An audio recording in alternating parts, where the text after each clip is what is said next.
Así es que pido un aplauso para mi amigo Felipe Ávila. Felipe Ávila Espinosa es sociólogo por la UNAM y doctor en Historia por el Colegio de México. Es especialista en temas de historia social, historia política e historia cultural del Porfiriato y de la Revolución Mexicana. Entre sus publicaciones se encuentran El pensamiento económico, político, social de la Convención de Aguascalientes, que bueno, es un libro muy interesante que demuestra lo que les acabo de decir. Los orígenes del zapatismo, publicado por el Colegio de México y la UNAM, y Entre el Porfiriato y la Revolución, también publicado por el Instituto de Investigaciones Históricas de la UNAM, donde fue investigador de tiempo completo.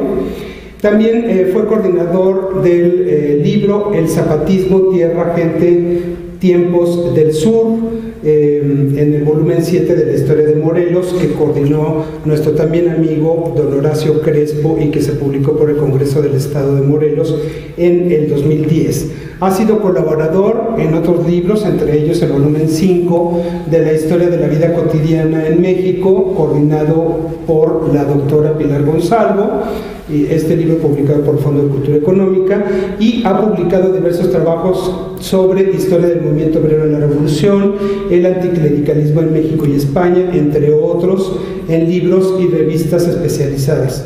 Es profesor del Sistema de Universidad Abierta de la Facultad de Filosofía y Letras de la UNAM y actualmente se desempeña como director general adjunto de Servicios Históricos del INER.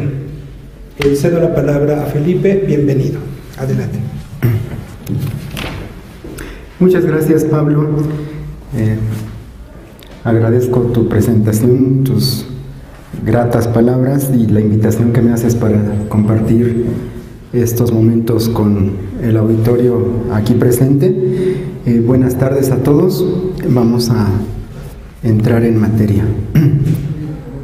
Pablo me pidió que hablara en esta ocasión sobre la figura de Venustiano Carranza, lo que fue el proyecto constitucionalista, particularmente en los años de 1913 y 1914, el periodo que va de la decena trágica, el asesinato de Madero, el golpe militar mediante el cual Huerta llegó al poder, y hasta que el movimiento encabezado por Venustiano Carranza, el constitucionalismo, junto con el villismo y el zapatismo, logran derrotar al gobierno de Victoriano Huerta y se abre una nueva etapa de negociación entre las corrientes revolucionarias.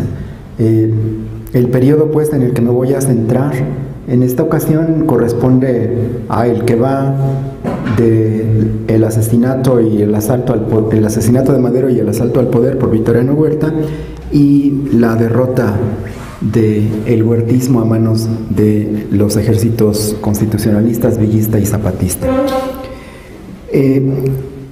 Para empezar, quisiera comentar algunos antecedentes. ¿Quién es Venustiano Carranza? ¿Qué hizo para ocupar el lugar que tuvo de primerísima importancia en la historia de la Revolución Mexicana, y no solamente en la historia de la Revolución, sino también pues en la historia contemporánea de México del siglo XX? Como saben, es algo que se conoce desde que estudiamos en la primaria las primeras aproximaciones a la historia de México, y en la secundaria y después en las siguientes etapas de nuestra educación formal. Venustiano Carranza fue un personaje de Coahuila, un personaje histórico relevante que ocupó distintos cargos en el sistema político porfirista. Fue presidente municipal de Cuatro Ciénegas, su pueblo natal, en Coahuila, en una región semidesértica, miembro de una familia destacada a nivel local, con propiedades agrarias importantes. Uno de los principales estudiosos de Venustiano Carranza, que es Luis Barrón, que trabaja en el CIDE y que tiene varios escritos, varios trabajos sobre Venustiano Carranza, comentaba el otro día en una plática en la que tuve la oportunidad de escucharlo, que decía que tradicionalmente se ha pensado que Venustiano Carranza era un hacendado porfirista, y él ponía en cuestión, en interrogantes, esta afirmación, porque dice, bueno, es que para catalogar a Venustiano Carranza como hacendado habría que ver la extensión y la calidad de las tierras que poseía, porque si bien a nivel de hectáreas pudieran parecer 200 o 300 hectáreas muchas, pues cuando uno ve, como lo ha visto Luis Barrón, el terreno semidesértico en el que estaban asentadas estas tierras, pues entonces uno se da cuenta de que sí podía ser una extensión de tierra considerable si fueran tierras fértiles o estuvieran en otras regiones, pero en el semidesierto de Coahuila, pues la verdad es que eso no daba una gran riqueza que digamos, ¿no? De todas maneras, es miembro de una familia de recursos, una familia que le permite hacer estudios medios y aún profesionales, que no termina por esta enfermedad que se le desarrolla desde su juventud en los ojos, que hace que siempre en todas las fotografías en donde aparezca está siempre con lentes oscuros. Era un problema que no se le había podido curar. Él quería ser médico y no pudo serlo justamente por esta afección ocular, pero de todas maneras es alguien que tuvo acceso a la educación superior y que desde muy joven manifestó inquietudes por la política y que participó en distintas oportunidades en campañas políticas regionales, locales, y que comenzó a realizar una notable carrera dentro del terreno de la política.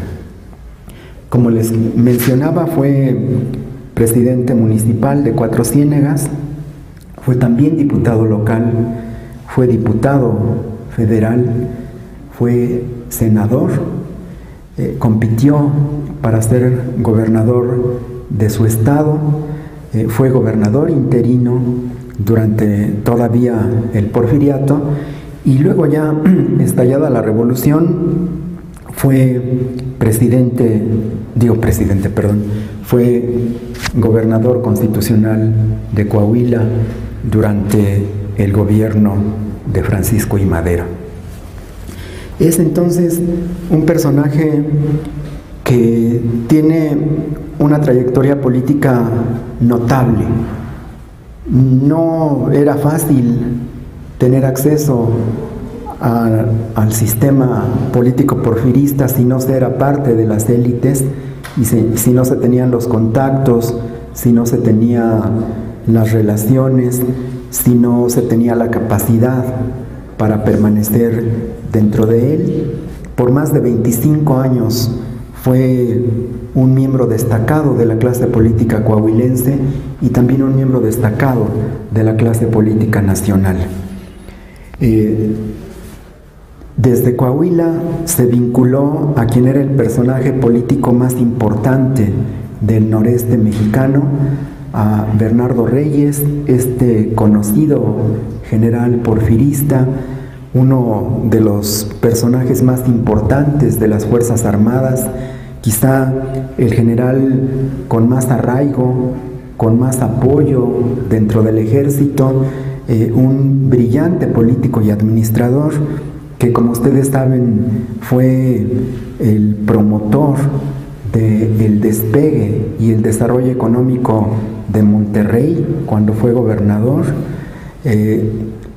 que irradió su ejemplo hacia otros estados y regiones de la República, y que también fue un muy competente ministro de guerra de Porfirio Díaz al comenzar el siglo XX. Fue secretario de Guerra y Marina en 1902 y 1903 y cuando fue secretario de guerra desarrolló uno de los experimentos políticos más interesantes, que fue la creación de la conocida Segunda Reserva, que fue un sistema para tratar de hacer una especie de servicio militar voluntario en la población, que, como todos ustedes saben, era muy refractaria a involucrarse con el ejército. Durante buena parte del porfiriato, a pesar de lo que en muchas ocasiones se ha sostenido de manera errónea, el ejército fue disminuyendo paulatinamente, se le fueron quitando presupuestos y recursos y comenzó a ser una institución en decadencia desde años antes de la caída del porfiriato. Cuando Bernardo Reyes fue secretario de guerra, logró revitalizar al ejército federal y logró hacer un experimento que fue muy exitoso con la constitución de esta Segunda Reserva, en donde se afiliaron voluntariamente miles de personas en la República, sobre todo en las ciudades más grandes, para tener adiestramiento militar, enseñanza en el manejo elemental de las armas, en la disciplina y en los valores cívicos. Y muchos de estos jóvenes que formaron parte de la Segunda Reserva puesta en marcha por Bernardo Reyes, después fueron destacados y activos participantes revolucionarios. Venustiano Carranza, entonces, desde la década de 1890 se relaciona con Bernardo Reyes y se vuelve parte de su grupo político. Es un reyista convencido, un reyista además que lo demuestra en distintos momentos de su vida, porque Bernardo Reyes fue siempre un modelo, un ejemplo a seguir en toda la trayectoria política de Venustiano Carranza. Bernardo Reyes fue quien lo apoyó para competir para el gobierno de Coahuila, cuando Bernardo Reyes era la opción mejor para el ya muy anquilosado sistema político porfirista en 1908 y 1909, pero como ustedes saben y seguramente habrán visto también ya aquí en este diplomado, el reyismo se desinfló por la negativa de Bernardo Reyes de encabezar un movimiento cívico, electoral y político contra don Porfirio. Al final, el reyismo se desmorona, el reyismo se queda acéfalo al negarse Bernardo Reyes a encabezar ese gran despertar cívico que había ocurrido en los años postreros del porfiriato, y toda esa gente, muchas de las personas que se habían entusiasmado con esta posibilidad que ofrecía el reyismo de buscar una democratización institucional del sistema político porfirista, al carecer de alternativa se hicieron maderistas, y este tránsito del reyismo que se queda sin su jefe hacia el maderismo cívico-electoral es también el mismo camino que sigue Venustiano Carranza. Cuando Reyes sale exiliado a París como castigo por haberse atrevido a desafiar a don Porfirio, Venustiano Carranza se queda también colgado de la brocha, porque pocos meses después eran las elecciones para el gobierno de Coahuila, en donde él era el candidato del reyismo. Al haber desaparecido el reyismo de la escena nacional, Venustiano Carranza se queda sin sostén, sin apoyo, y desde luego pierde la gubernatura, y habiendo perdido la gubernatura decide involucrarse con el movimiento maderista, que comienza a tomar la estafeta que había dejado el reyismo y se convierte realmente en un movimiento político que es el más serio desafío al sistema político de Porfirio Díaz.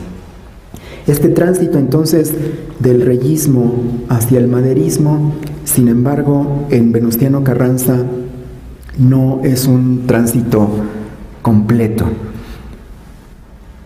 Venustiano Carranza se hace maderista en parte por convicción, en parte por conveniencia, en parte por ambición, pero nunca se involucra totalmente con el proyecto de Francisco I. Madero.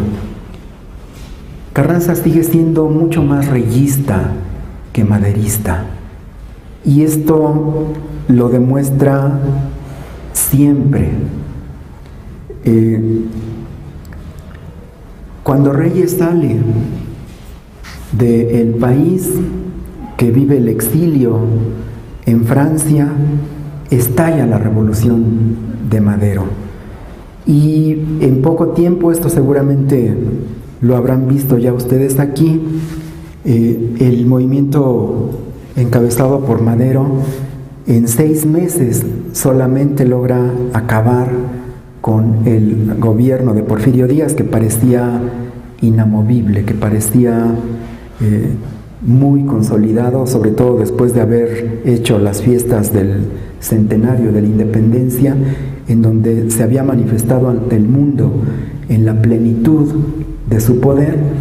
Y sin embargo, 9 meses después de las fiestas fastuosas del centenario, el gobierno de Porfirio Díaz había pasado a la historia.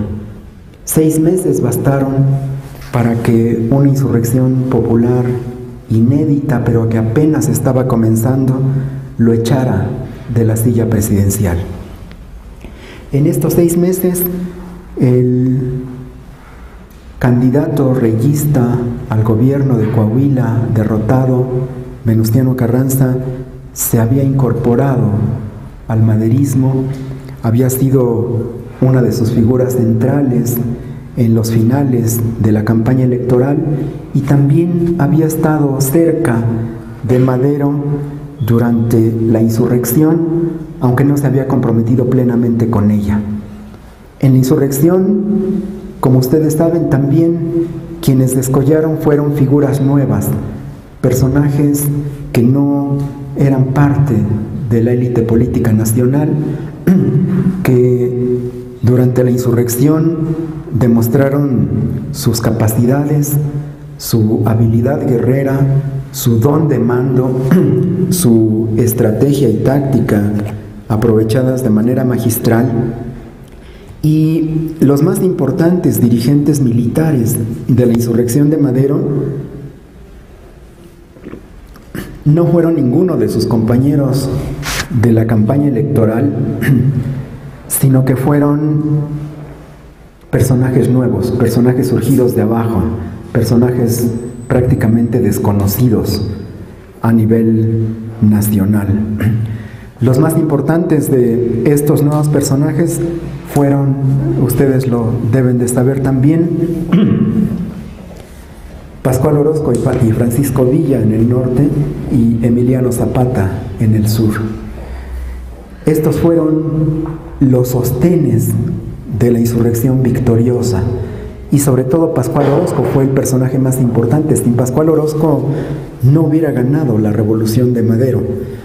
Era el personaje clave, el que había conducido las batallas más importantes y el que se había convertido en el caudillo militar de más prestigio y de mayor reconocimiento en el país en esos 6 meses con los que la revolución de Madero acabó con el gobierno de Porfirio Díaz. Por eso es que cuando Madero triunfa y que se firman los acuerdos de Ciudad Juárez, a través de los cuales el porfirismo capitula y le entrega el poder a el grupo maderista, estos maderistas populares, jefes de la rebelión como Orozco y Villa, se sorprenden y se molestan porque Madero nombra a Venustiano Carranza como secretario de guerra del gobierno provisional. Y ellos dicen, bueno, ¿con qué méritos, con qué derecho, en qué batallas, en qué acciones militares se ganó este puesto, don Venustiano? Hay un profundo descontento y rechazo de estos nuevos líderes militares hacia la figura de un senador porfirista al que todos identifican como parte de la clase política del régimen al que ellos han derrotado y que no le reconocen ningún mérito que lo acredite para estar dentro del gabinete del gobierno provisional del grupo que ha ganado la revolución. Sin embargo, la elección de gente como Venustiano Carranza, hecha por Francisco I. Madero, fue una elección muy consciente. Madero, durante los meses que duró su rebelión, se dio cuenta de que la revolución de la que habían surgido personajes como Villa, como Zapata, como Pascual Orozco, era un fenómeno distinto al que él había planeado. Esta revolución era una revolución popular, era una revolución radical, era una revolución plebeya, era una revolución violenta que estaba destruyendo las estructuras políticas, económicas y sociales de el México de entonces. Y la propuesta de Madero era una propuesta mucho más moderada. Madero quería hacer una revolución política, no una revolución social. Madero se vio obligado a hacer la revolución, pero esa no era su propuesta original. No le quedó de otra ante la cerrazón de Porfirio Díaz. La revolución fue una necesidad impuesta, pero con la que nunca estuvo de acuerdo Francisco I. Madero, y cuando se dio cuenta de su naturaleza, pero sobre todo cuando se dio cuenta de que esta revolución popular que se había puesto en marcha lo estaba rebasando, estaba saliéndose de su control, le quiso poner freno. Ese freno, ese límite, es precisamente lo que ocurrió en el Pacto de Ciudad Juárez. Con el Pacto de Ciudad Juárez, tanto Madero como Porfirio Díaz y Limantur, los líderes enfrentados en la revolución, se pusieron de acuerdo, los que se iban y los que llegaban, para ponerle freno a la revolución popular. Por eso es que Madero no escogió para que lo acompañaran en el nuevo gobierno a ninguno de los líderes populares que habían surgido durante el movimiento armado. Y no solo eso, no solo no les ofreció los puestos a los que mejor que nadie tenían derecho, se habían ganado, sino que los excluyó y los obstaculizó. A Pascual Orozco, por ejemplo, que quiso ser gobernador de Chihuahua, hicieron una serie de maniobras para dejarlo fuera de la contienda y no encontraron mejor pretexto que argumentar que Pascual Orozco era muy joven y no cumplía con el mínimo de edad necesario que marcaba la Constitución de Chihuahua para ser gobernador de ese estado. Así hicieron también a un lado a Emiliano Zapata en Morelos, así hicieron también a un lado a Francisco Villa en Chihuahua. Y en cambio, a quienes les abrieron los espacios políticos y militares fue a gente como Venustiano Carranza, a gente proveniente de las élites, de sectores más conservadores, más moderados, a la clase decente, entre comillas, que tenía preparación, que tenía estudios, que tenía pedigrí, que tenía experiencia. Por eso, después de ser miembro del gabinete del gobierno provisional de Francisco I. Madero, como secretario de guerra, Venustiano Carranza es nombrado gobernador interino de Coahuila y meses después, en 1911, cuando se realizan las elecciones, es electo gobernador constitucional de Coahuila. Finalmente parecía la culminación de una carrera política que tenía ya casi 30 años, que había comenzado desde la presidencia municipal de Cuatro Ciénegas y que finalmente había llegado a la cúspide de sus aspiraciones, que era ser gobernador de su estado natal. Carranza fue gobernador durante el gobierno de Francisco I. Madero. Entró antes que él, entró en agosto o septiembre de 1911 y duró en el gobierno de Coahuila hasta que ocurrió la Decena Trágica. Durante el gobierno de Madero a nivel nacional en la República y de Venustiano Carranza en el estado norteño del que era originario, les tocó enfrentar una situación difícil a los dos. Como ustedes saben, Madero tuvo muy poco tiempo para gobernar. Duró solamente 15 meses en la presidencia y esos 15 meses estuvo prácticamente todos los días tratando de sobrevivir, tratando de mantener a su gobierno, porque durante el breve periodo que le tocó encabezar los destinos de este país, Madero tuvo que enfrentar 4 rebeliones militares, 2 desde la derecha, las encabezadas por Félix Díaz y por Bernardo Reyes, y 2 desde la izquierda, 2 insurrecciones populares representadas por Pascual Orozco y por Emiliano Zapata. De todas ellas, el mayor desafío militar fue, sin lugar a dudas, la rebelión de Pascual Orozco. Orozco, que había sido el militar más capaz y más brillante de la revolución maderista, después rompió con Madero al verse excluido del reparto político y militar. Ese resentimiento lo llevó a rebelarse, a acusar a Madero de traidor y a buscar desarrollar la revolución hasta sus últimas consecuencias. El movimiento de Pascual Orozco es un movimiento muy complejo.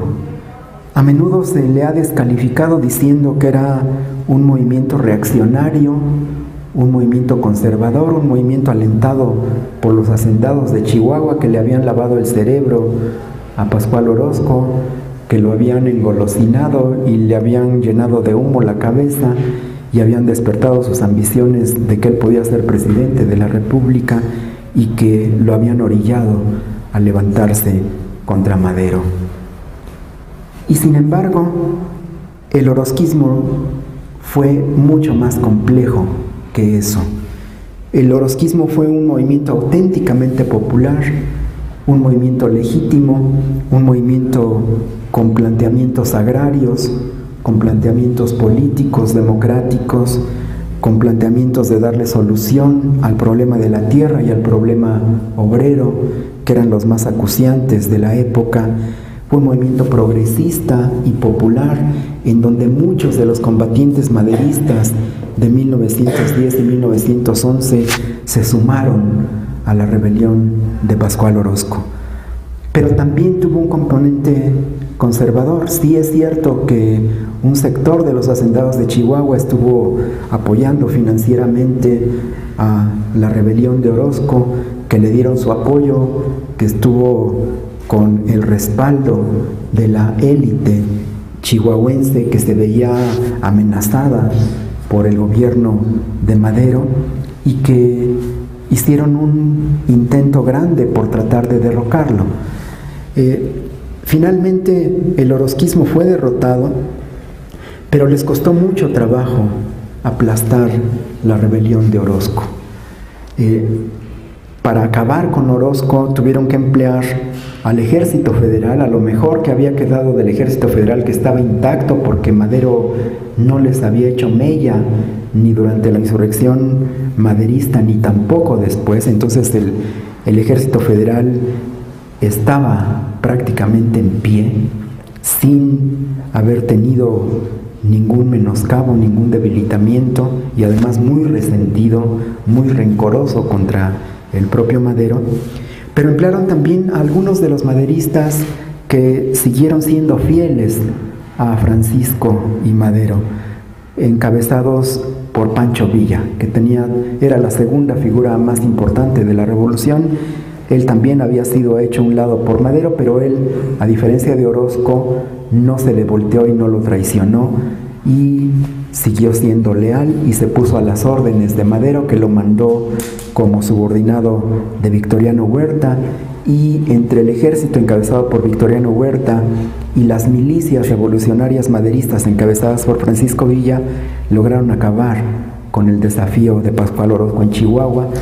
Pero el orozquismo tuvo tanta fuerza que no solamente se restringió al estado de Chihuahua, sino que también invadió los estados vecinos de Coahuila, de Sonora y de Durango.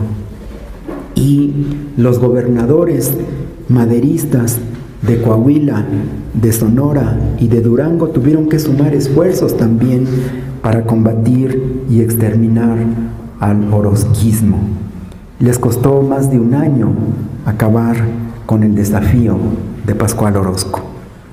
En este desafío, quienes lograron acabar con la rebelión de Orozco, sobre todo en los estados, además de Chihuahua, es decir, en Coahuila, en Sonora y en Durango, quienes lograron acabar con el desafío de Orozco fueron los gobiernos estatales maderistas, auxiliados por las tropas irregulares de los revolucionarios maderistas que habían querido ser licenciados y mandados a su casa en los primeros años después de la salida de Porfirio Díaz, y que sin embargo los gobernadores de esas entidades se pusieron enérgicos ante Madero y lograron convencerlo de mantener a estas fuerzas en las que sí confiaban, porque en el Ejército Federal no confiaban.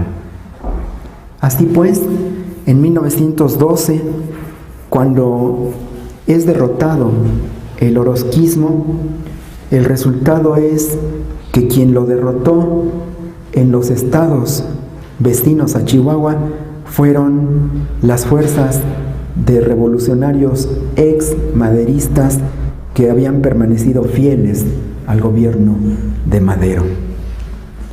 Por eso es que cuando estalló la Decena Trágica, cuando finalmente un quinto golpe militar logra, ahora sí, acabar con Madero, y logra acabar con Madero porque, a diferencia de los dos anteriores, del de Bernardo Reyes y del de Félix Díaz, el tercer golpe militar desde la derecha sí contó con el apoyo del ejército, y no nada más con el apoyo de un sector del ejército, sino con la traición del jefe encargado de combatir la rebelión, que era Victoriano Huerta. Por eso es que sí tuvo éxito este último golpe militar.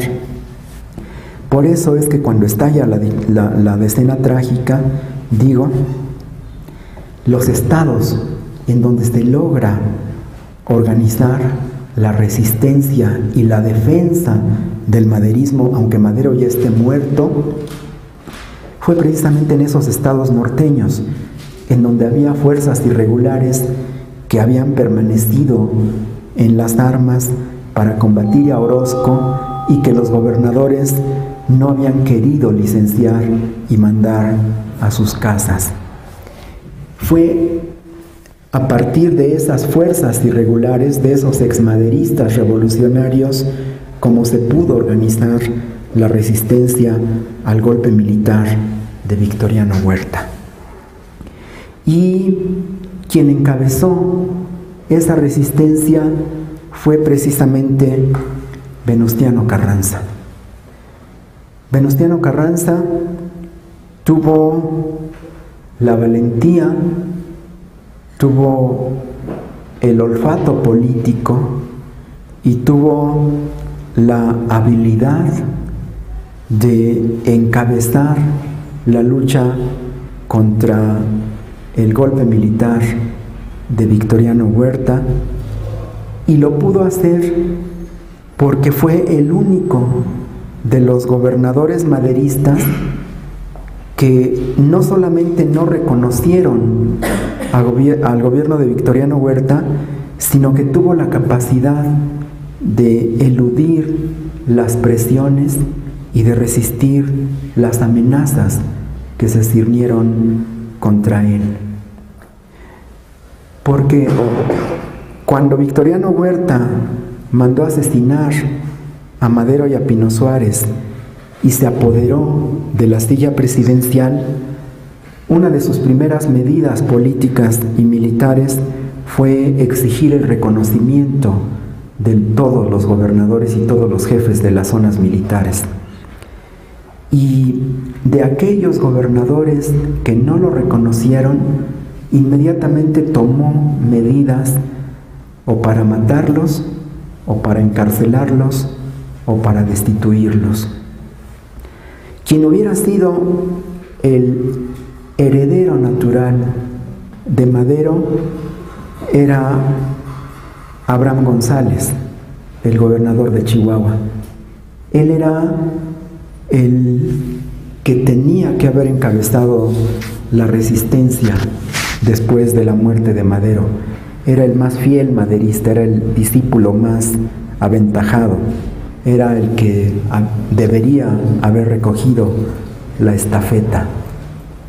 Pero Huerta lo sabía, y tan lo sabía que inmediatamente lo mandó apresar, y antes de que preso fuera trasladado a la Ciudad de México en ferrocarril, lo mandó fusilar.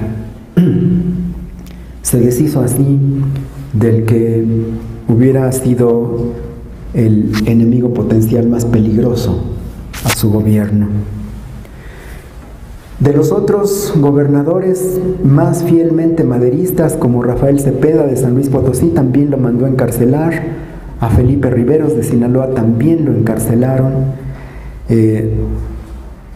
Y al gobernador de Sonora, José María Maytorena, antes de que lo pudieran apresar y antes de que llegara el ejército federal, Maytorena tuvo miedo de encabezar un movimiento revolucionario y de enfrentarse al ejército federal, y prefirió pedir licencia y huyó a los Estados Unidos, dejando acéfala la gubernatura de Sonora, que fue ocupada por un gobernador interino nombrado por la legislatura local. Entonces, de todos los gobernadores que había en febrero de 1913, todos o reconocieron a Huerta, o fueron muertos, o fueron apresados. El único que con maniobras muy hábiles logró resistir fue Venustiano Carranza. Y no solamente logró resistir las presiones de Victoriano Huerta, sino que tuvo la capacidad de ofrecer un programa político y una alternativa nacional de resistencia al régimen usurpador. Desde el 19 de febrero, cuando Victoriano Huerta le envió a todos los gobernadores, entre ellos al de Coahuila, un telegrama en el que les comunicaba que había tomado presos al presidente y al vicepresidente, que los tenía presos en Palacio Nacional, que habían firmado su renuncia y que el Senado de la República había aceptado esa renuncia y lo había nombrado a Victoriano Huerta como presidente provisional, y que por lo tanto lo conminaba a reconocer a su gobierno. Desde ese momento en que le llega el telegrama de Victoriano Huerta, Carranza cita a su legislatura, les informa lo que ha pasado en la Ciudad de México y les dice que el gobierno y la legislatura de Coahuila no pueden reconocer a un gobierno ilegítimo que ha llegado al poder de esta forma. Desde el mismo 19 de febrero, cuando Madero todavía no ha sido asesinado, desde ese momento la postura de Carranza es de no reconocer al gobierno usurpador. Logra resistir 2 semanas de presiones, en donde envía a un emisario a la Ciudad de México, según esto, a que negocie las condiciones por medio de las cuales va a reconocer al gobierno de Victoriano Huerta, pero que en realidad lo que está buscando es ganar tiempo, porque paralelamente a estas negociaciones que está teniendo con representantes del gobierno usurpador, al mismo tiempo está tomando medidas para concentrar a sus fuerzas leales en la capital del estado y también para hacerse de recursos para poder financiar la guerra que veía venir. Logra ganar tiempo, 2 semanas que le dan un oxígeno muy valioso y que le permiten finalmente a principios de marzo tomar ya la decisión de romper abiertamente con el gobierno de Victoriano Huerta, de desconocerlo y de llamar a derrocarlo. El 4 de marzo toma esta decisión de romper con Huerta, de no reconocerlo y de comenzar la guerra. Y el 26 de marzo de este año formula el Plan de Guadalupe, uno de los documentos políticos más importantes, no solamente de la historia de la Revolución Mexicana, sino de la historia contemporánea de México, porque no solamente fue el plan político que permitió la continuidad de una nueva etapa de la revolución y que la orientó hacia el triunfo, sino que el Plan de Guadalupe se constituyó como una de las nuevas bases sobre las que se constituyó el nuevo Estado y las nuevas instituciones surgidas de la revolución. El movimiento de Venustiano Carranza fue un movimiento basado en la legalidad. Él supo concebirse, presentarse como el único gobernante legítimo que había en México en esos momentos. ¿Por qué era el único gobernante legítimo? Porque él decía, Huerta no puede ser legítimo porque apresó, obligó a renunciar y mató al presidente y al vicepresidente. El Congreso Federal no es legítimo porque aceptó la renuncia de Madero en esas condiciones y porque avaló la llegada al poder del asesino de Madero, lo legitimó. La Suprema Corte no puede ser legítima tampoco, ni el Senado, porque aceptaron eso. Los diputados no son legítimos porque aceptaron el golpe militar. Y los gobiernos municipales tampoco son legítimos porque convalidaron el asesinato de Madero y la usurpación del poder. Y porque no había ninguna otra autoridad electa constitucionalmente en esos momentos más que él. Por eso es que Carranza supo sacar provecho de eso que era un hecho incontrovertible, que era la única autoridad legítima que había permanecido en su puesto y que se había negado a reconocer la ilegalidad del golpe militar. Por eso es que su movimiento se llamó desde el primer momento movimiento constitucionalista, porque lo que buscaba era restablecer la Constitución. restablecer la legalidad, restablecer el funcionamiento de las instituciones. Y en todo momento Carranza se comportó no como el líder de un movimiento rebelde, sino como el jefe de un Estado buscando restablecer el orden constitucional. Todo el comportamiento, toda la actividad, todas las decisiones, todas las medidas puestas en práctica por Venustiano Carranza fueron no como jefe de un movimiento rebelde, revolucionario, no como el líder militar de un ejército, sino como el jefe del Estado mexicano.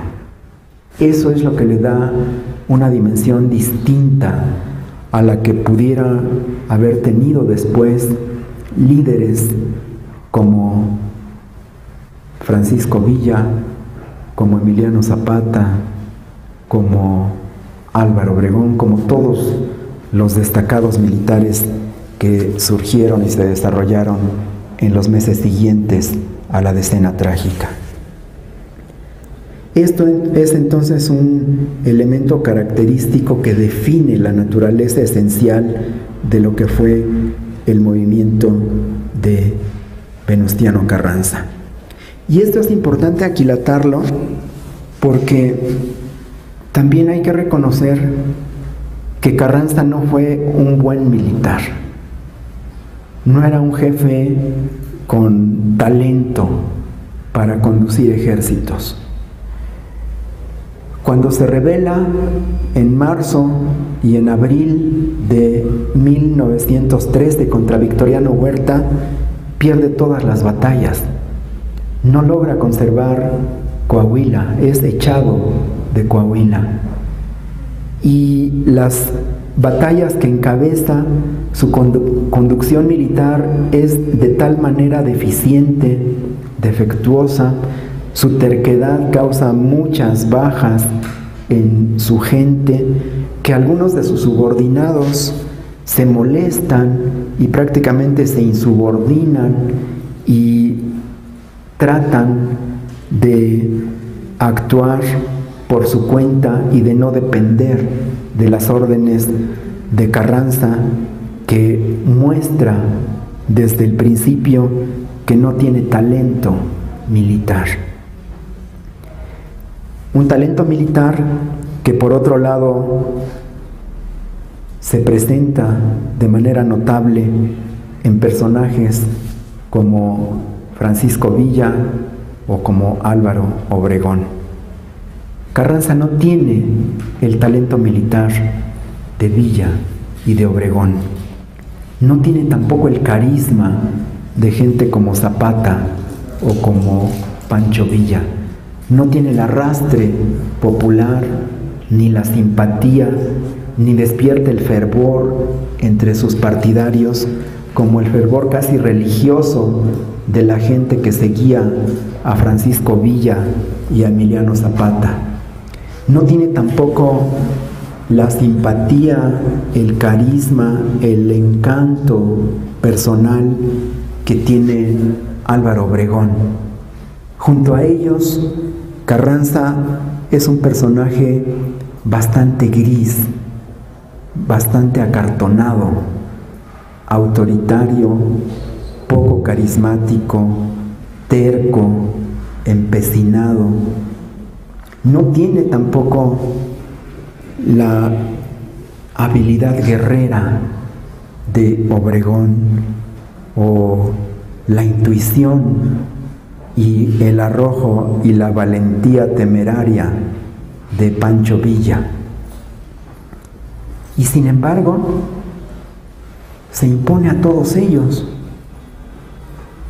a pesar de que cuando uno compara a los personajes, ve muchas más cualidades en una revolución en gente como Villa, como Zapata o como Obregón, y ve mucha más mediocridad, mucha más medianía, mucho menos talento natural en Venustiano Carranza, uno se tiene que preguntar, bueno, y entonces, ¿por qué es que Venustiano Carranza fue el jefe desde el principio?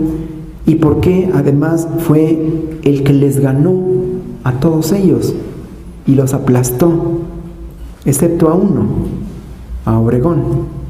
Y por eso le fue como le fue. Pero a todos los demás los subordinó, los controló, los derrotó. ¿Por qué? Cuando uno trata de responder a estas preguntas, tiene que reconocer que si Carranza fue capaz de derrotar y de someter y de controlar a los grandes caudillos de la revolución como Zapata, como Villa y como Obregón, fue porque en algunos terrenos fundamentales era mejor que ellos. ¿En qué era mejor Carranza que sus enemigos? En primer lugar, en su experiencia política. Ninguno de ellos tenía la experiencia que había desarrollado Carranza por más de 30 años.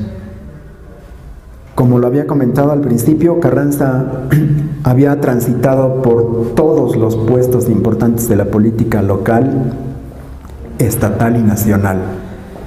Había sido presidente municipal, había sido síndico, había sido diputado local, diputado federal, senador, secretario de Estado, gobernador provisional, gobernador constitucional. Tenía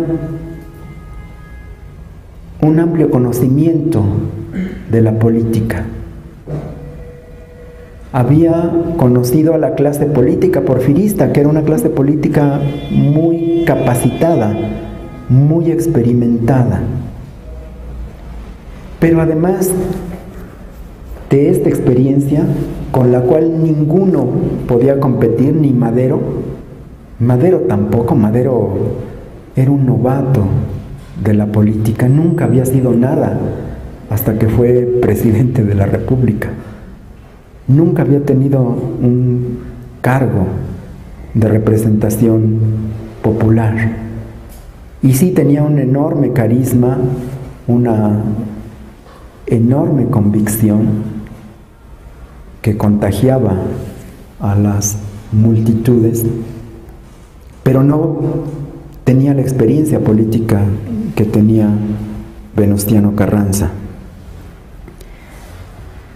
Y también, a diferencia de esa generación con la que le tocó competir y que era generación más joven que la suya, porque Obregón, Villa y Zapata no eran de su generación, era de la generación que seguía, tenía noción de lo que significaba el arte de gobernar, porque él había gobernado, porque él había ganado elecciones, había hecho campañas políticas y había ejercido el poder constitucional. Él había tenido una experiencia muy importante, no solo como legislador y senador, sino también como gobernador de Coahuila. Y eso era algo que ninguno de los jóvenes militares con los que competía tenía. Ni Villa, ni Orozco, ni Zapata, ni Obregón habían sido gobernadores y no sabían lo que era gobernar. Y un tercer factor que también es muy importante considerar es esta visión de Estado que tenía Venustiano Carranza, porque la revolución lo hizo crecer y lo hizo aprender de los errores que le costaron la vida a Madero. Carranza no repitió los errores que hizo Madero y que le costaron la vida. Carranza sabía que no podía dejar vivo a su enemigo, que tenía que acabar con él, lo que no quiso hacer Madero en Ciudad Juárez. Carranza sabía que tenía que acabar con el ejército, no dejarlo incólume como lo había hecho Madero. Carranza sabía que no podía transigir con sus enemigos, que tenía que acabarlos, lo que no había hecho tampoco Madero. Y por eso la conducción política del movimiento constitucionalista desde sus primeros pasos fueron bajo esta óptica panorámica de un jefe de Estado que está haciendo una revolución para restituir el poder constitucional roto, interrumpido. La visión de Madero no se compara a la visión de Carranza desde el primer momento. Carranza está viendo las cosas desde la óptica de la visión de Estado, desde esa altura. Y en eso es muy superior a Villa, a Zapata y a Obregón, sobre todo al Obregón de estos momentos, porque Obregón también va a crecer muchísimo con la revolución y incluso en 17 posiblemente tenga mayor visión de estadista que Venustiano Carranza, por eso lo derrota en el Constituyente de Querétaro. Para esos momentos Obregón ya está viendo hacia el futuro y Carranza sigue anclado en el pasado. Pero en 1913, 14 y 15, el único de los dirigentes de la revolución que tiene una visión de Estado es Venustiano Carranza. Y también, a diferencia de sus rivales, Venustiano Carranza es el más nacionalista de todos y sabe explotar y sacarle provecho a esa postura. Y eso se muestra claramente en todos los incidentes, en todas las dificultades que hay con los residentes extranjeros, con las compañías transnacionales, con las representaciones de los gobiernos del exterior, que lo diferencia de la actitud que tienen los otros caudillos. Villa en distintos momentos se mete en problemas con gobiernos extranjeros porque atropella los derechos de ciudadanos extranjeros, de ingleses, de norteamericanos. Hay un caso muy famoso, el caso Benton, un ciudadano inglés que asesina una de las gentes de Villa y que se causa un conflicto internacional ante el cual Carranza actúa de una manera muy institucional y muy como gobierno, y en cambio Pancho Villa está actuando como líder faccioso. Pero sobre todo esta diferencia de postura se advierte con la invasión norteamericana de Veracruz, que el mes que entra se cumple el primer centenario.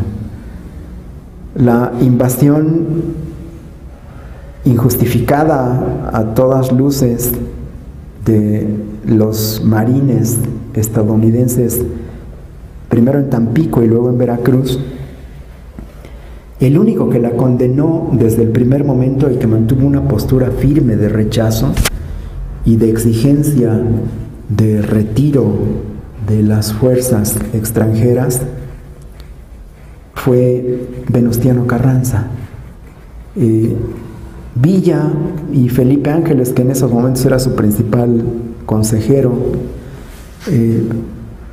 no condenaron la invasión por pragmatismo, porque querían quedar bien con los Estados Unidos, con el gobierno de Wilson, sobre todo porque no querían que les cerraran la posibilidad de comprar armas para su ejército en territorio estadounidense. Y la postura de Emiliano Zapata fue bastante tibia y no de rechazo resuelto a la invasión.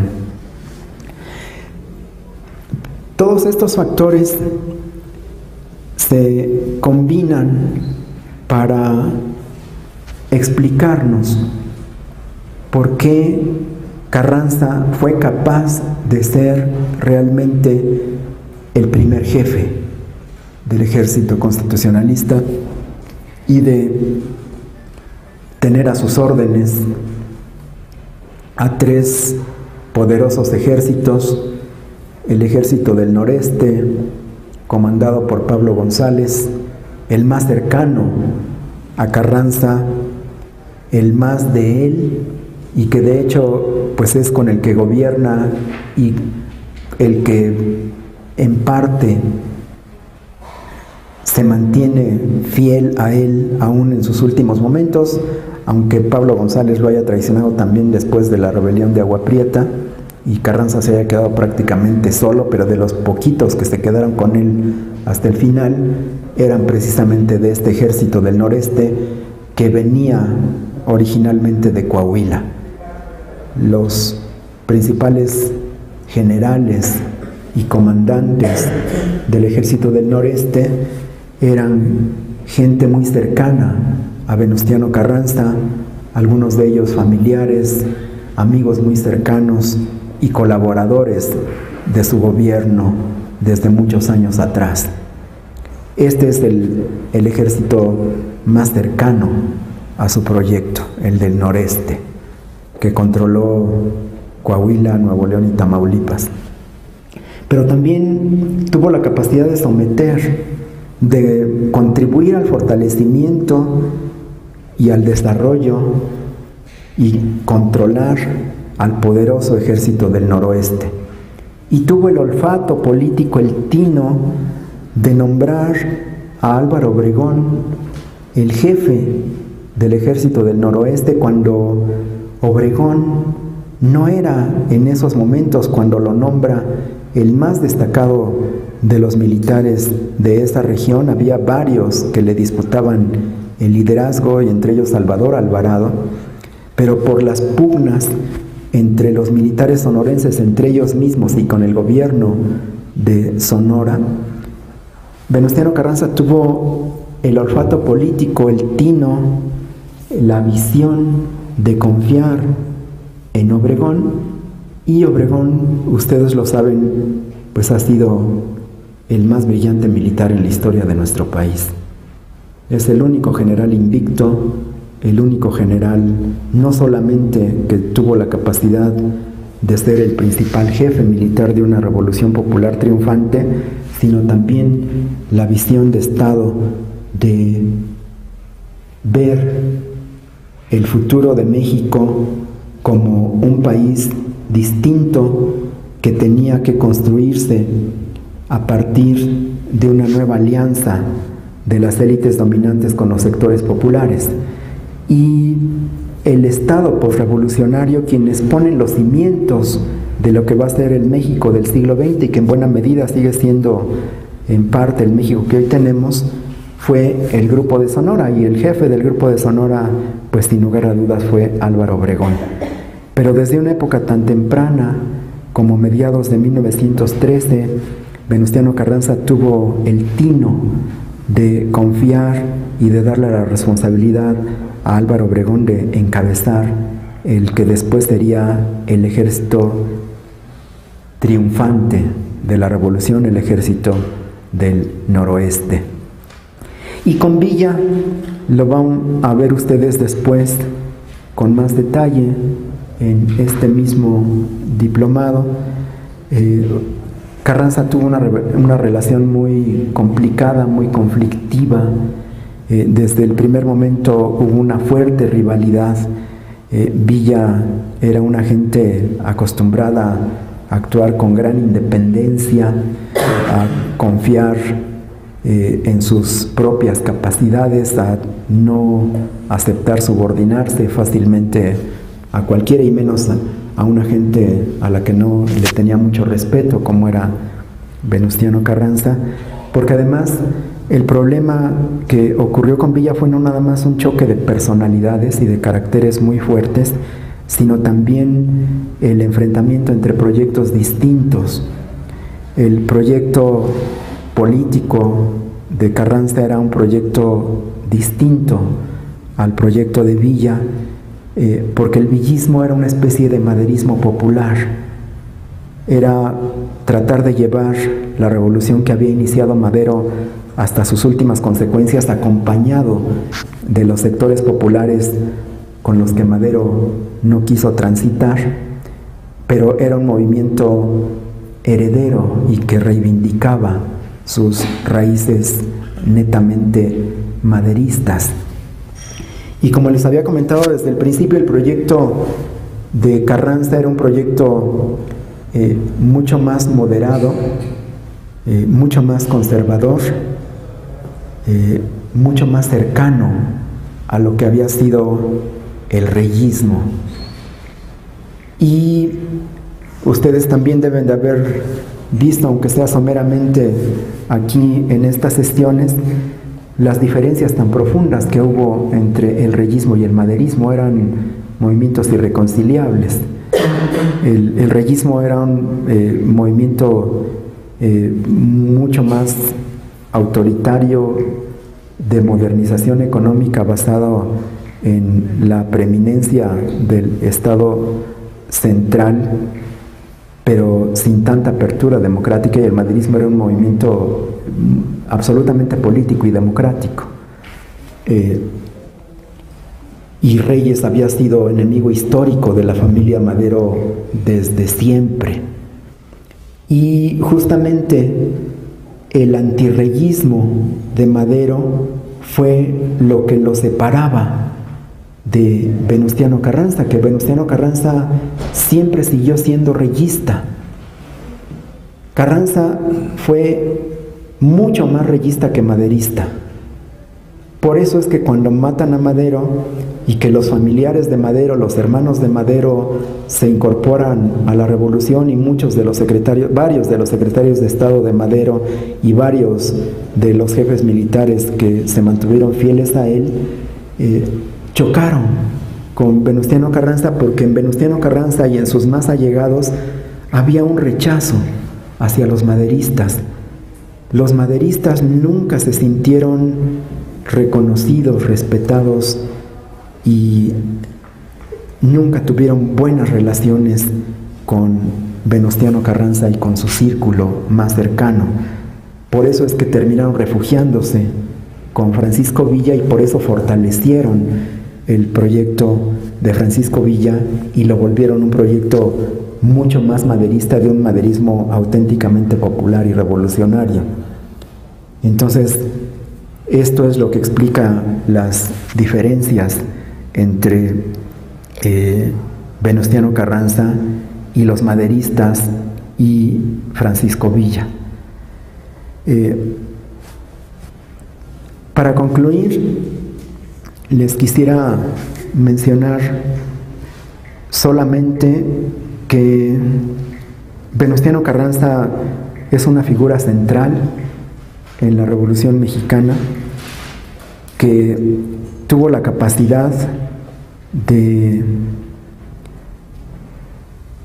recuperar el auge y la fuerza de la revolución maderista, pero darle una nueva proyección que aprendió de los errores cometidos por Madero para no repetirlos, y que gracias a esa experiencia, a ese aprendizaje y a esa certeza de que no se podía llegar a ningún lado yendo por donde había ido Madero, se tenía que acabar con el Estado porfirista, se tenía que desintegrar el Ejército Federal y se tenía que crear una nueva constitución. Esto es algo que van a ver ustedes en algunas sesiones más, seguramente aquí con mucho mayor detalle.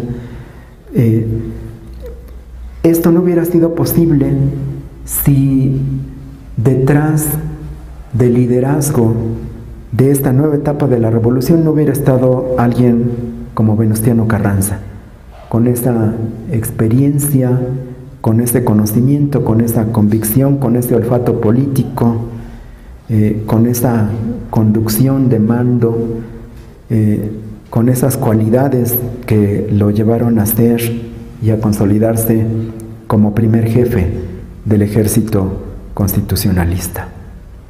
Esto es lo que les quería platicar el día de hoy. Muchas gracias. Si tienen preguntas o algún comentario que tengan que hacer, trataré de responderlo. Muchas gracias.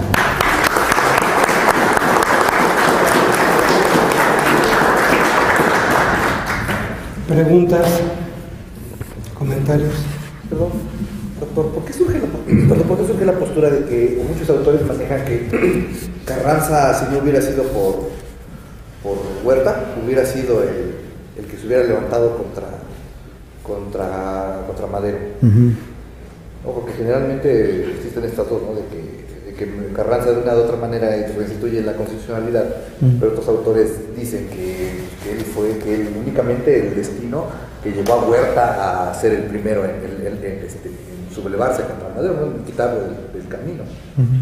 Entonces, ¿por qué estas dos posturas? ¿De dónde viene una y de dónde viene la otra? Bueno, no hay ninguna base para poder sostener con seriedad eso. Sí había diferencias entre Madero y Carranza, las he tratado de explicar aquí, de proyecto político, no eran el mismo proyecto. Como gobernantes tuvieron también dificultades. La principal dificultad fue justamente porque Carranza se empeñaba en sostener las milicias irregulares. Carranza no confiaba en el ejército federal. Y no confiaba sobre todo después de lo que les había pasado con Pascual Orozco. Si lograron sobrevivir y derrotar al orozquismo, justamente el enfrentarse al orozquismo convenció a los gobernadores del norte, de Coahuila, Sonora y Chihuahua, que no podían confiar en el ejército federal y que no podían deshacerse de sus milicias irregulares, que era lo único en lo que podían confiar para permanecer en el poder. Se dio una negociación muy ríspida entre estos tres gobernadores con Madero y finalmente lograron convencerlo y lograron sacarle, porque además eran tropas que pagaba la federación, eran fuerzas irregulares que dependían presupuestalmente de la Secretaría de Gobernación y por lo tanto los sueldos eran pagados por el gobierno central. Pero eran milicias que estaban bajo las órdenes directas de los gobernadores de esos estados. Entonces eran milicias propias pero pagadas por la federación. Esto era lo que a Madero no le gustaba, porque además de que no quería pagarlos, pues Madero nunca se había sentido cómodo con esas milicias. Había tenido problemas desde la insurrección maderista con ellos. Y ese es uno de los graves errores de Madero. Madero confiaba más en el ejército federal que en los exmaderistas. Hasta el final de sus días siguió confiando más en el ejército federal o siguió teniéndole más miedo al ejército federal que a los exmaderistas. A los exmaderistas los combatió como a Zapata o a Calixto Contreras y metió a la cárcel a Francisco Villa.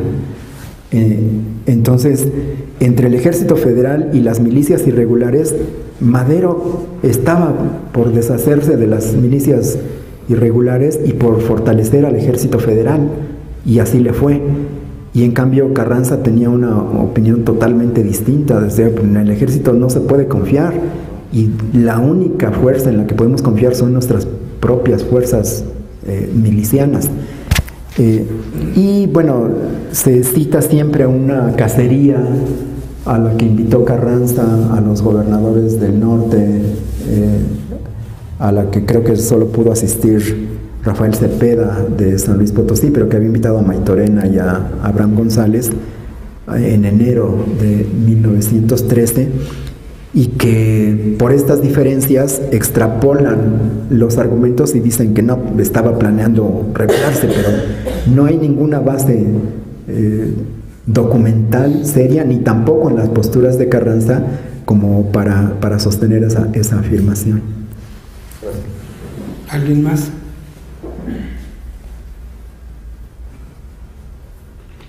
Que ya se quieren ir, ya como viene la primavera, ya se olvidan del diplomado. ¿Alguien más? Igual, sí es cierto que Carranza reconoció a Huerta como presidente. Precisamente las elecciones como gobernador estaba en era mejor y por eso se le reveló.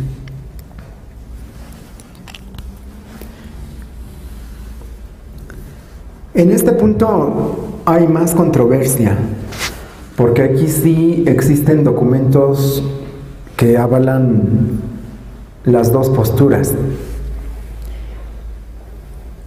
Sí hay testimonios de comunicaciones de Carranza en donde al enviado a la Ciudad de México para negociar con Rodolfo Reyes directamente el reconocimiento, en distintos momentos le dice que ya va a reconocer a Victoriano Huerta y que no es necesario que envíen las tropas para presionarlo. Está buscando retrasar la movilización de las tropas federales a Saltillo, que es donde él está. Entonces sí hay base para los que lo han atacado desde siempre de que estuvo por reconocer a Huerta y que si no lo reconoció fue porque al final pues vio que no le convenía. Pero por otro lado hay también testimonios, y me parece que son testimonios más fuertes, en donde desde el primer momento él se resiste a reconocerlo y que las instrucciones que le da a su enviado se las hace con la advertencia de que, aunque le va a decir formalmente que está por el reconocimiento, eso lo tiene que hacer obligado por las circunstancias, porque sabe que esos despachos telegráficos los van a interceptar y que los va a conocer Victoriano Huerta, y que entonces no puede decir realmente lo que piensa, que lo está haciendo y diciendo bajo presión, pero que no es eso y que las decisiones son otras. Y los actos, los hechos reales son también muy contundentes.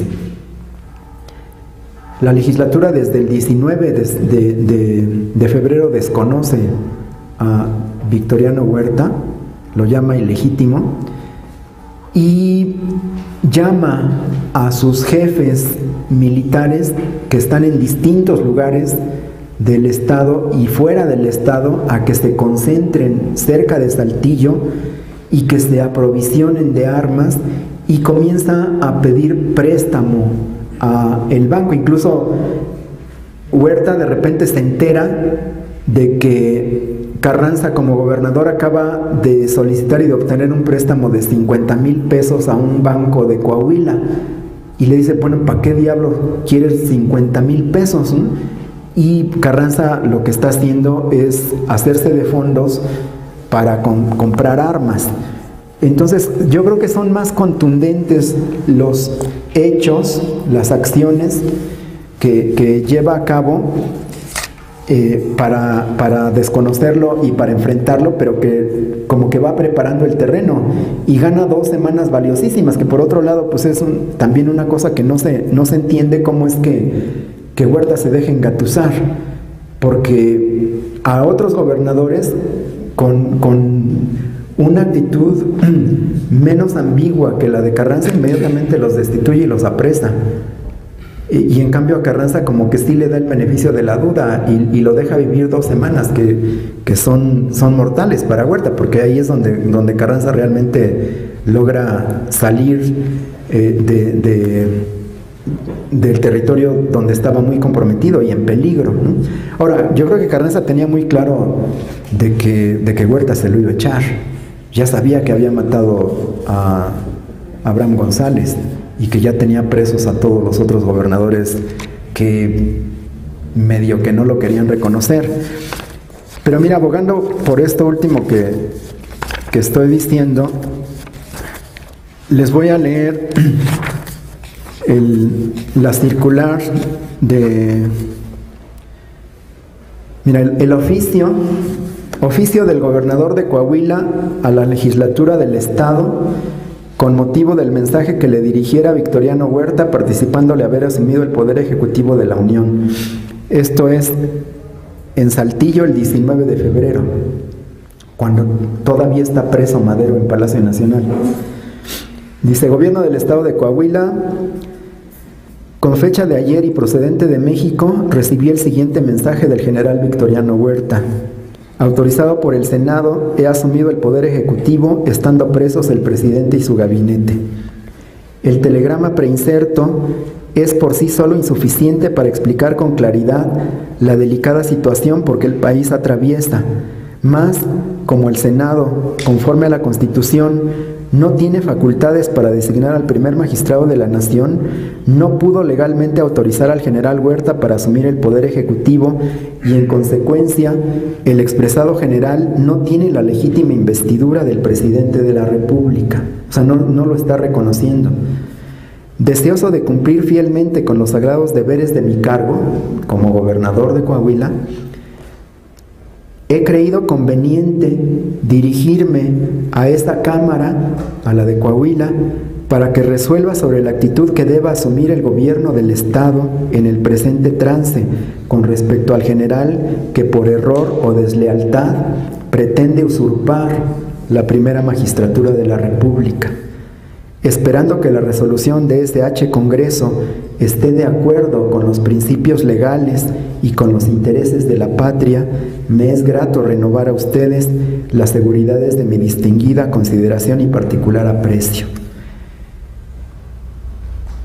Y luego, ese mismo día, manda una circular. Dice: el gobierno de mi cargo recibió ayer, procedente de la capital de la República, un mensaje del señor general don Victoriano Huerta comunicando que con autorización del Senado se había hecho cargo del Poder Ejecutivo Federal, estando presos el señor presidente de la República y todo su gabinete. Y como esta noticia ha llegado a confirmarse, el Ejecutivo de mi cargo no puede menos que extrañar la forma anómala de aquel nombramiento, porque en ningún caso tiene el Senado facultades constitucionales para hacer tal designación, cualesquiera que sean las circunstancias y los sucesos que hayan ocurrido en la Ciudad de México con motivo de la sublevación del brigadier Félix Díaz y generales Mondragón y Reyes, y cualquiera que sea también la causa de la aprehensión del señor presidente y sus ministros. Es al Congreso General a quien toca reunirse para convocar inmediatamente elecciones extraordinarias, según lo previene el artículo 81 de nuestra Carta Magna, y por tanto la designación que ha hecho el Senado en la persona del señor Victoriano Huerta para presidente de la República es arbitraria, ilegal y no tiene otra significación que el más escandaloso derrumbamiento de nuestras instituciones y una verdadera regresión a nuestra vergonzosa y atrasada época de los cuartelazos, pues no parece sino que el Senado se ha puesto en connivencia y complicidad con los malos soldados, enemigos de nuestra patria y nuestras libertades, haciendo que éstos vuelvan contra ella la espada con que la nación armara su brazo en apoyo de la legalidad y el orden. Por esto, el gobierno de mi cargo, en debido acatamiento a los soberanos mandatos de nuestra Constitución Política Mexicana y en obediencia a nuestras instituciones, fiel a sus deberes y animado del más puro patriotismo, se ve en el caso de desconocer y rechazar aquel incalificable atentado a nuestro pacto fundamental y en el deber de declararlo así a la faz de toda la nación, invitando por medio de esta circular a los gobiernos, a todos los jefes de los estados de la República a ponerse al frente del sentimiento nacional justamente indignado y desplegar la bandera de la legalidad para sostener al gobierno constitucional emanado de las últimas elecciones verificadas de acuerdo con nuestras leyes en 1910. Yo creo que esto es muy claro. Y esto es el 19 de febrero, cuando Madero acaba de renunciar, cuando Victoriano Huerta se acaba de apoderar ilegalmente de la presidencia. Todavía ni siquiera se sabe que a Madero lo van a matar, porque todavía no lo matan. Y antes de que esto ocurra, está llamando a no reconocer a Huerta y a defender a Francisco y Madero. Entonces me parece que esta postura es muy clara, y que los hechos de los días siguientes lo único que manifiestan es a un zorro de la política, como era don Venustiano, que está ganando tiempo para poder juntar a sus fuerzas y para poder tener fondos para armar un ejército. Y cuando los tiene, entonces sí ya le declara la guerra.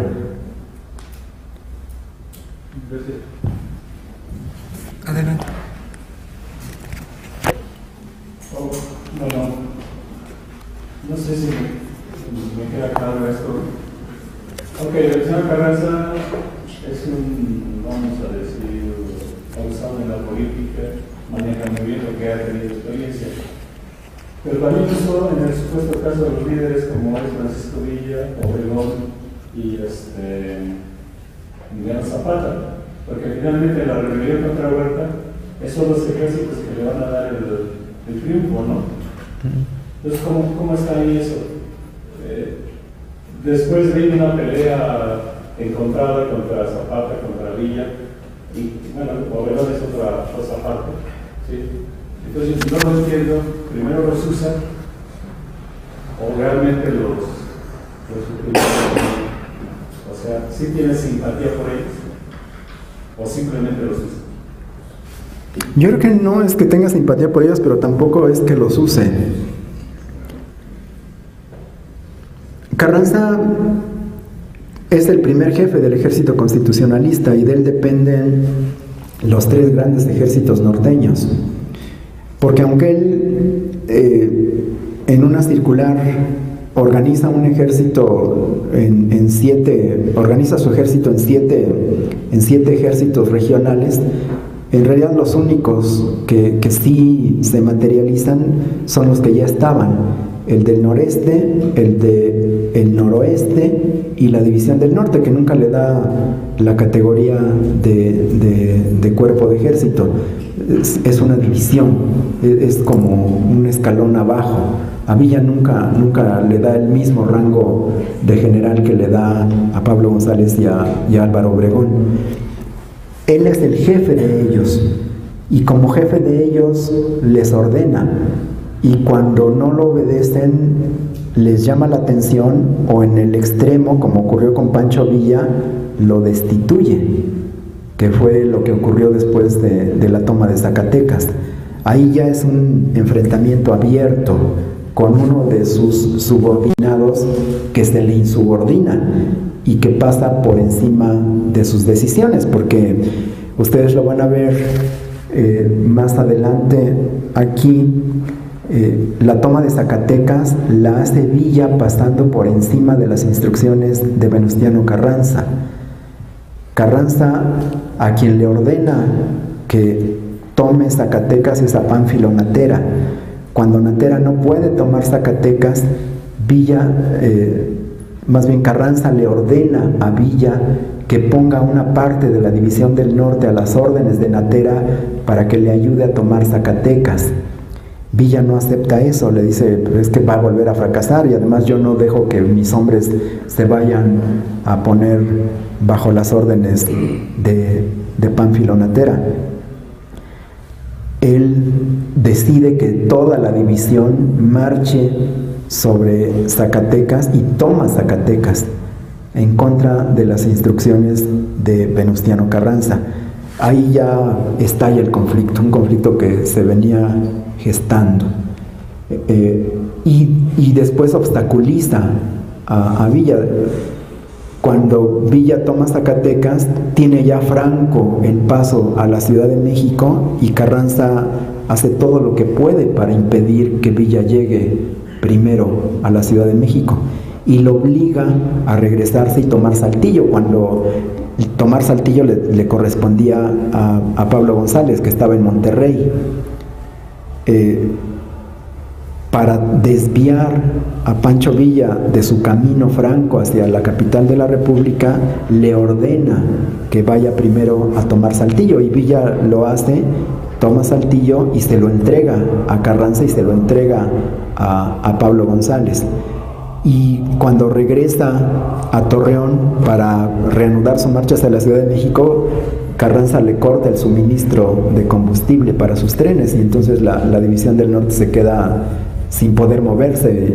En esos momentos ya el ferrocarril era fundamental para su movilización, y ahí ya estalla el conflicto, y entonces ya se da la negociación entre algunos jefes del Ejército del Noreste, que los manda Pablo González, y el gobernador de Nuevo León, que es Antonio I. Villarreal, que le temían a la División del Norte para tratar de hacer las paces con Villa y de reconciliar a Villa con Carranza. De ahí surge después la Convención de Aguascalientes, que es donde empieza en esa pugna es cuando ellos tratan de organizar la Convención de Aguascalientes, ¿no? Y cómo, digamos, que Villa, digamos, una forma, obviamente no podía poner a su división del norte como subalterna, ¿no? Pero si Felipe Ángeles, que se supone que era un militar, vamos a decirlo, muy inteligente, ¿cómo fue, qué fue lo que le consiguió a Villa en ese aspecto en Zacatecas? Porque Felipe Ángeles realmente es el, vamos a decir, el constructor de la victoria, ¿no? Yo creo que también aquí la historiografía tradicional sobre la revolución, y particularmente sobre las batallas, también han creado a veces una imagen que no corresponde efectivamente a la realidad de cómo fueron las cosas. Felipe Ángeles, sin lugar a duda, es una pieza central de la División del Norte. Es quien organiza la artillería y quien le da como mayor disciplina y que influye en algunas de las tácticas, pero quien toma las decisiones es finalmente Pancho Villa. Sí toma muy en cuenta la opinión de Felipe Ángeles, pero cuando no está de acuerdo no le hace caso y hace otra cosa. Zacatecas es quizá la batalla más estudiada de la Revolución Mexicana, y quizá de toda la historia militar de México. Es sobre la que se han escrito más libros y ha habido mayor debate, y es la más conocida. Y además hay testimonios de primera mano valiosísimos. Está el diario de campaña de Felipe Ángeles de cómo tomaron Zacatecas, que es como un texto clásico, porque la batalla de Zacatecas sí se ajusta a los cánones de cómo tiene que ser conducida y orientada una batalla de esas características, ¿no? Y en esa batalla la artillería y los emplazamientos que escogió Felipe Ángeles y la manera en que organizaron el ataque de la artillería secundando el avance de la infantería, pues se considera como una batalla clásica por lo bien dirigida que estuvo. Y sin embargo, Ángeles se había incorporado poquito antes a la División del Norte, y la División del Norte ya había hecho grandes batallas antes que llegara Felipe Ángeles, y ya estaba organizada antes que llegara Felipe Ángeles. Y de hecho, apenas recientemente se ha comenzado a aceptar la opinión de que más importante que la batalla de Zacatecas fue la batalla de Torreón, que ocurrió 3 meses antes. Quizá la batalla de Torreón haya sido la batalla más importante de la Revolución Mexicana, porque fue la batalla más grande, la más sangrienta, la que tuvo más bajas, y en donde realmente destrozaron al Ejército Federal y acabaron con su moral. Cuando se comienza a derrumbar el Ejército Federal es después de la derrota de Torreón. Y en Torreón el Ejército Federal era 3 veces más grande que la guarnición que estaba en Zacatecas, era mucho mayor el contingente federal, tenía más recursos, estaban los mejores generales y Villa mismo empleó más fuerzas para acabar con los federales ahí. Zacatecas es como la consecuencia de Torreón, como que comenzaron a caer después en cascada, como un efecto... Sí, pero la batalla decisiva fue Torreón, y en Torreón no estuvo Felipe Ángeles. Zacatecas fue más fácil que Torreón. A Villa le costó mucho menos trabajo tomar Zacatecas y después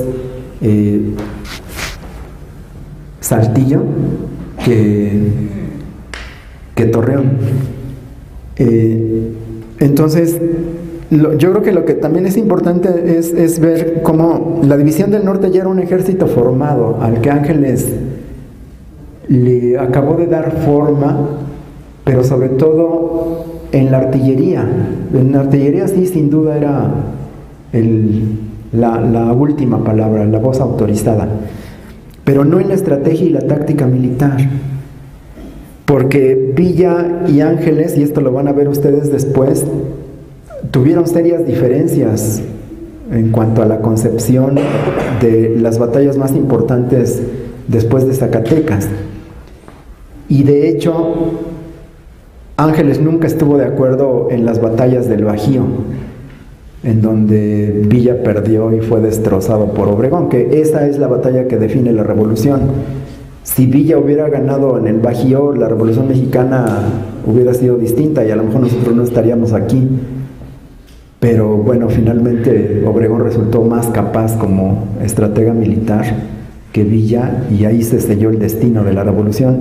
Y Ángeles nunca estuvo de acuerdo en que Villa enfrentara a Obregón en el Bajío, siempre quiso que se lo llevara más hacia el norte, más hacia sus territorios, que lo alejara de su base de aprovisionamiento, y Villa no le hizo caso, como tampoco le hizo caso cuando la convención ocupa la Ciudad de México y que Carranza se va a refugiar a Veracruz.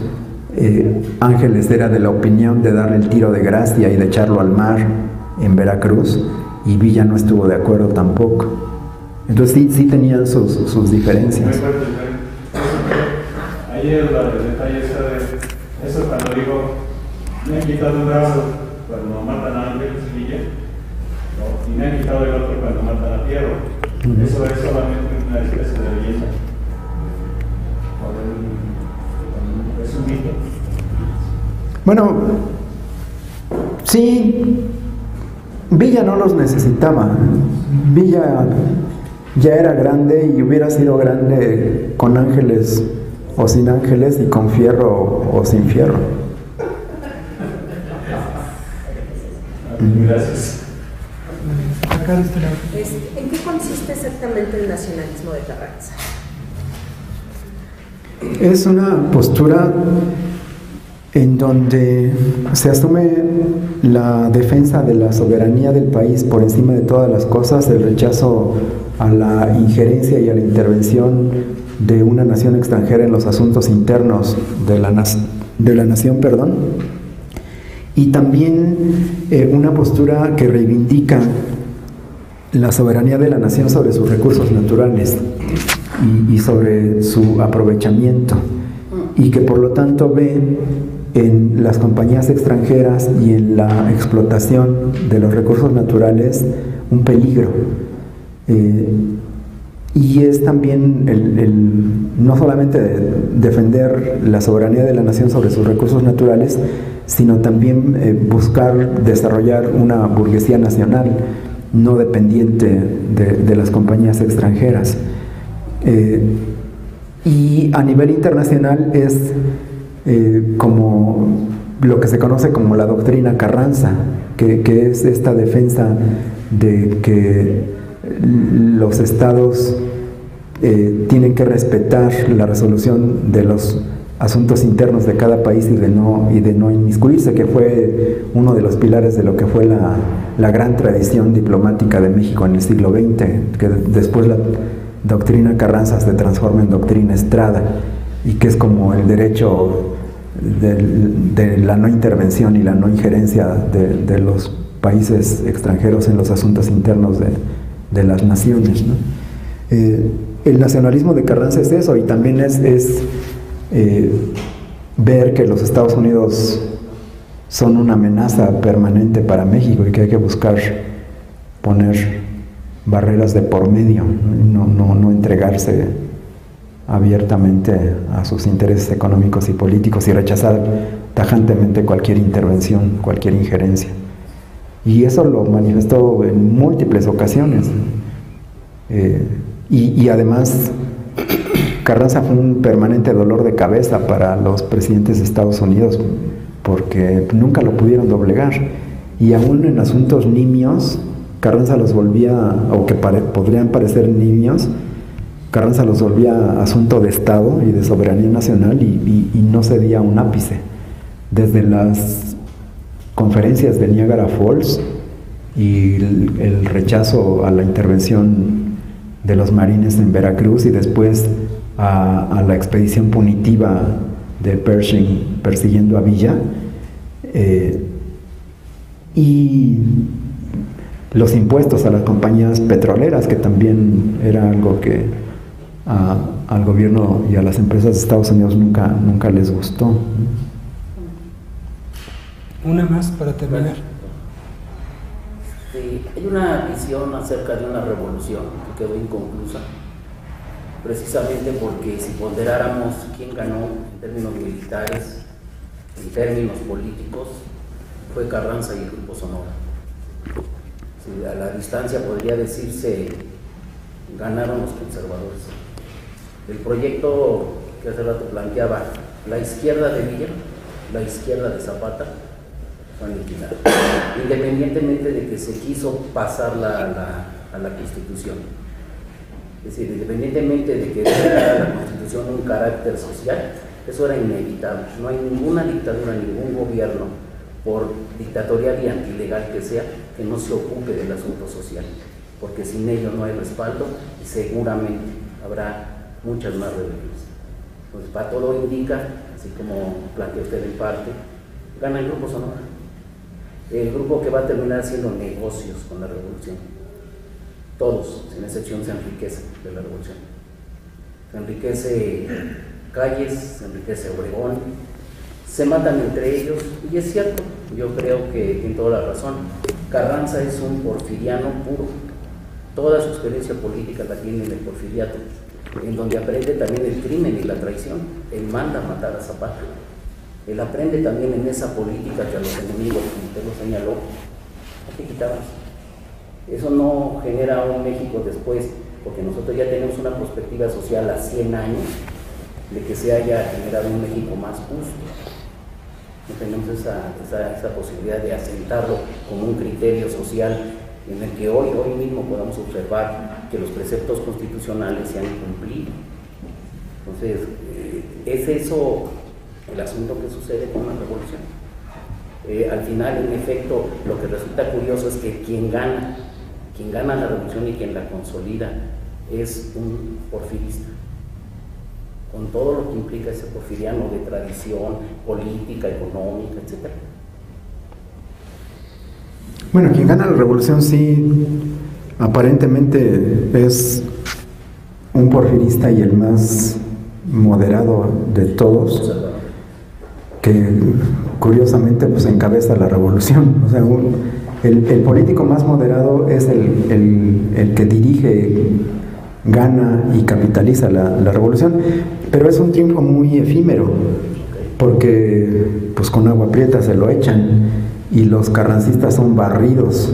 Pero deja el Grupo Sonora en el poder. Pero no era el mismo grupo. O sea, sí, no, claro. Carranza y Obregón no eran lo mismo. Yo creo que ahí sí Krause lo plantea metafóricamente muy bien. Carranza representaba el ideal del Estado decimonónico, y Obregón es el Estado del siglo XX, el Estado más moderno, el Estado que no hace abstracción de los problemas sociales, que los reconoce, que los asume y los vuelve programa de gobierno. Yo creo que el grupo de Sonora, y ahí pues sin duda Obregón es el gran artífice, tiene la visión de ver para dónde va la rueda de la historia y se monta en la ola. Perdón, pero ¿por qué menos que Calles? Si es quien hace la organización política del Estado moderno a través del PRI y del control de todas las organizaciones. Porque es el único que queda vivo, porque todos los demás se van quedando en el camino.